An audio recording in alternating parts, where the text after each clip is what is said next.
Menegaskan bahwa tidak akan menempuh jalur damai. Apapun tekanan yang di luar, bagaimanapun tekanan kepada tim yang sedang bergerak, kami tidak akan damai. Kami akan meneruskan ke jalur hukum. Aksi oknum buruh yang melempar anjing ke dalam kolam berisi buaya di Kabupaten Nunukan, Kalimantan Utara berbuntut panjang.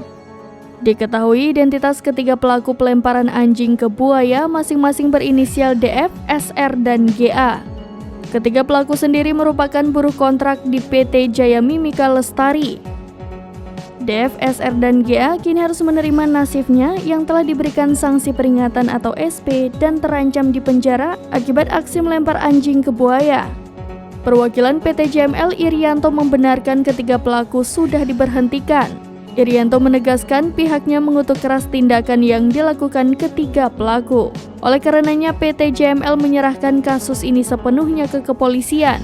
Menteri BUMN sekaligus Ketua PSSI Erick Thohir memberikan responnya terkait aksi tiga buruh di Nunukan. Ia mengaku merasa marah sehingga meminta pihak terkait untuk memberikan tindakan tegas.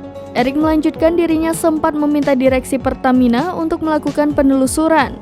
Erick dalam kesempatannya juga mengingatkan dilarangnya tindak kekerasan terhadap hewan. Diketahui sudah ada peraturan yang secara khusus mengatur hal tersebut.